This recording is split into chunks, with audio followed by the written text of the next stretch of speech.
In May 1986, Sri Lanka was in the throes of civil conflict as a fragile peace hung in the balance. Air Lanka Flight 512 was a scheduled international service, the city of Galley preparing for its final leg. The plane's route started in London, with stops in Zurich, Dubai, and Colombo before heading to Malé.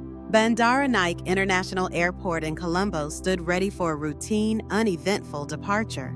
The aircraft, a Lockheed L-1011 TriStar, was known for its quiet reliability and long-haul capability. Passengers settled in, unaware that a single act of violence would rupture their journey and their lives. At 9:10 a.m., a concealed device exploded within the flyaway kit, rupturing the aircraft's structure. The blast tore the TriStar in two, instantly changing a routine flight into a catastrophe.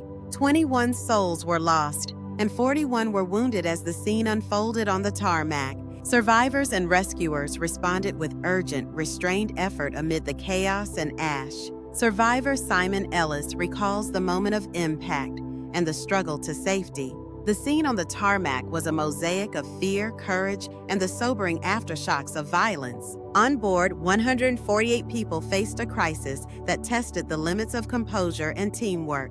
The tragedy claimed lives from diverse nations and backgrounds, a reminder of aviation's global reach. Among the victims was Mouse McPherson, a renowned wildlife artist, and her family. Inquiries led investigators to a grim conclusion about responsibility and motive.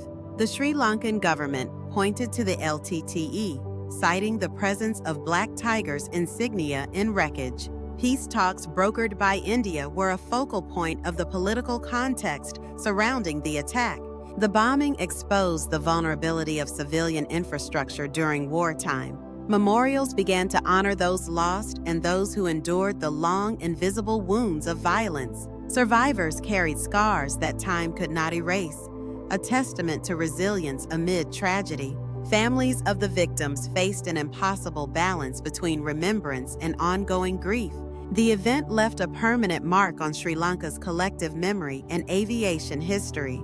Policy and security measures would gradually tighten in the aftermath, in Sri Lanka and beyond.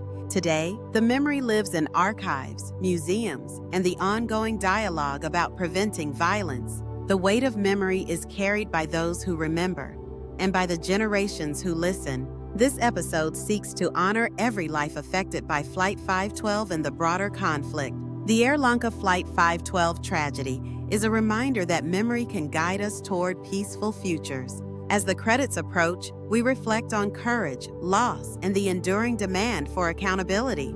In memory of the 21 lives lost on May 3, 1986, and all who suffered in war and violence, the weight of memory continues with each new episode, listening to the whispers of history. For viewers, this is not merely history, but a call to cherish peace and prevent recurrence.